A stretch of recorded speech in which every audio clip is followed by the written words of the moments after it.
You went live a little bit too quickly this morning. So I thought I'd just come on this morning straight off my bike. So I got on my bike this morning and I thought to myself, I'm feeling really, really healthy at the moment. I've made a few changes to my diet. Main changes that I've made is I have significantly, and I do mean significantly, increased my protein intake. And I have a little bit increased my fat intake, and I've radically reduced my my carbohydrate intake. Now, when I say I've reduced my carbohydrate intake, that means that I haven't eaten any bread, pasta, tiny little bit of rice too, but I've just seriously cut back. My main source of carbohydrate is oatmeal, which I absolutely love, and I usually start off my day, which is around about 10:30, 11 o'clock with a big bowl of oatmeal.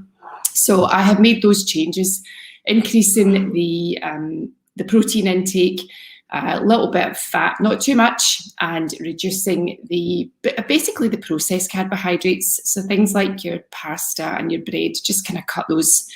And I'm sticking more to little bits of rice and potatoes, vegetables, a little bit of fruit, not going over the score with fruit. Got a green juice here this morning for breakfast, and I'm feeling ridiculously fit at the moment. It's nuts actually going into the gym and all of the weights are going up, which really shouldn't be happening whenever I'm getting into my 50s.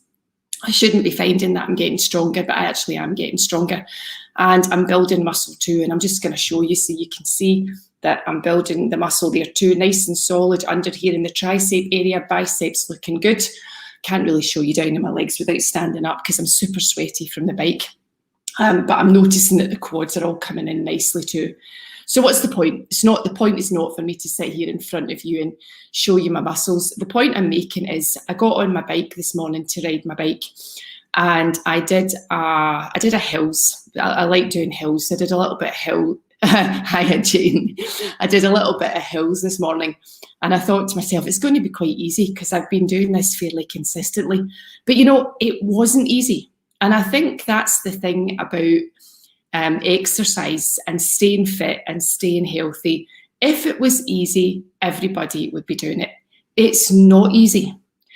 And I'm not trying to put you off by saying it's not easy. I think the thing is, be consistent and make it a habit so that you just get into it every day. If you're going into it and then you're stopping and then you're starting and then you're stopping, the only thing that you're going to think about is you're going to think about how painful it is. You're going to think about how uncomfortable it is. You're going to think about the fact that you could end up hurting for a few days. If you're not staying consistent, you're never going to see results, and you're not going to get yourself to that place where you actually feel good. Now, for me, results are not about being skinny. I am not that. I am not a skinny woman. I have my entire life been told that I am a well put together unit. And I think that's the one that I find most offensive, the well put together unit. And that actually came from my husband. That's how he describes my physique. He describes me as a well put together unit, not you're sexy, darling, you've got a lovely body, darling, blah, blah, blah, but you're a well put together unit. So I have a husband who describes me as a well put together unit. All in my younger years, people would tell me that I had like a more masculine look. I was told that I had legs that would put a footballer to shame because they're rather muscular. So I don't do all of this. He's a keeper. I know he's good, isn't he, Jane? I know, a well put together unit. I don't think he's ever said anything flattering about my physique other than the fact that I'm a well put together unit. And apparently that is a compliment. Anyway, so there you go. But I don't do any of this to be skinny. Any of the exercise that I do, I'm never doing that exercising. I exercise wanting to change my body. The only thing that I do is I do this to be stronger and to be fit and to be healthy. And I know that it's not easy. So even sometimes I delude myself by thinking I'm going to jump on the bike today or I'm going to go to the gym today and it's going to be easy. But if I look at yesterday, so yesterday for me in the gym was a massive day because it was the second day in a row that the weights all went up. So one day, yesterday I was working upper body, and the day before that I was working lower body, and the weights all went up. And I am basically now shifting the kind of weight that I was shifting whenever I was in my mid-30s. I never look at my 20s, because I always think when you're in your late teens and you're in your 20s, you hardly ever get any niggles. You maybe get injuries because you've maybe played rugby, which I did when I was younger too. I played rugby. You've maybe played rugby and you've been involved in an incident and you get injured. But other than that, when you're in your late teens and you're in your 20s, the body just recovers quickly. You can go to the gym, you can put the weights on, you can do everything, not because it's easy, but because your body recovers that little bit better. When you get into your 30s, I think actually your 30s is when you're getting to be your prime, because not only is your body getting strong, but your mind's getting strong too. You've grown out of a lot of the insecurities that you've got from being a teenager and into your early 20s, and you're beginning to blossom as a person. So you're starting to feel really, really strong. I'm feeling now at almost 51, I turn 51 next month, but I'm feeling now at almost 51 that I am definitely as strong as I was whenever I was in my 30s, but it's still not easy. So I had 2 days there, yesterday and the day before, where I had just upped my weights again and I was feeling super strong, but it wasn't easy. It wasn't easy at all. And I knew whenever I was doing all of the exercise, I knew that it was tough. I knew that I was pushing myself.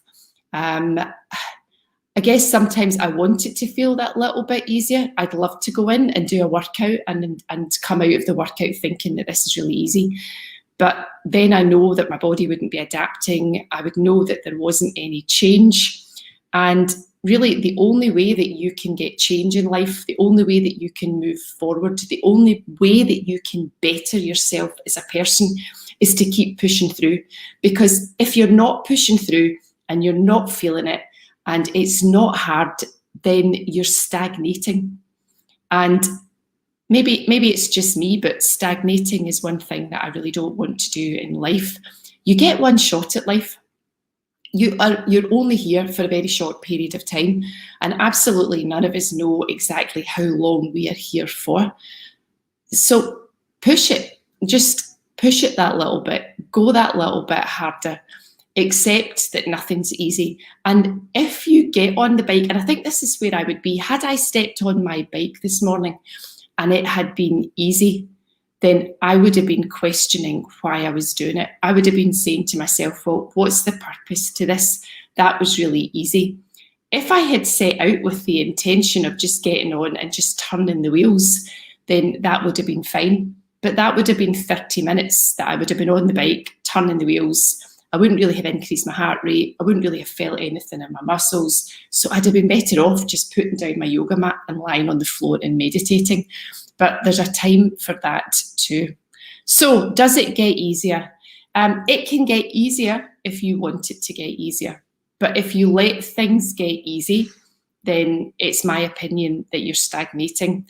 And do you want to stagnate? So you have to ask yourself what your goals are. If you have no goals and you're quite happy to stay where you are, then allow it to get easy. Just don't let it get too easy to the extent that you're not having any gains at all. But if you want to push forward and you want to make changes in your life, then don't let it get easy. Life gets boring if it's easy. Life gets boring if you're stagnating. So keep pushing forward, set yourself the little goals, make yourself feel that little bit uncomfortable, make something challenging for you, and then watch how you begin to progress as an individual. So make the weights, if you go to the gym, a little bit heavier. Get on the bike, push the resistance a little bit more.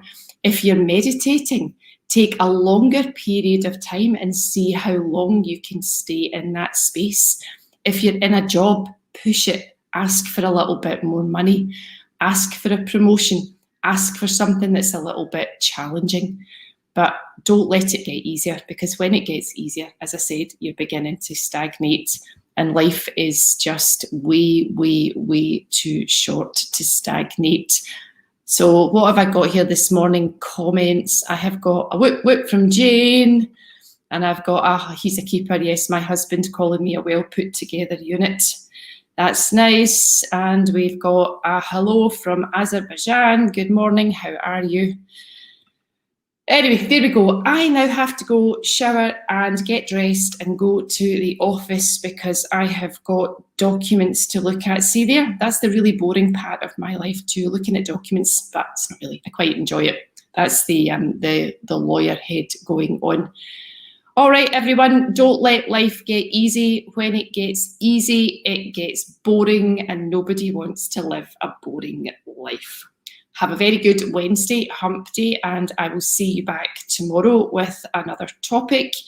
And thank you for putting up. It's a good job none of you were here since I'm very sweaty at the moment from my cycle. So I'll see you tomorrow. Bye-bye. Have a good day. Bye.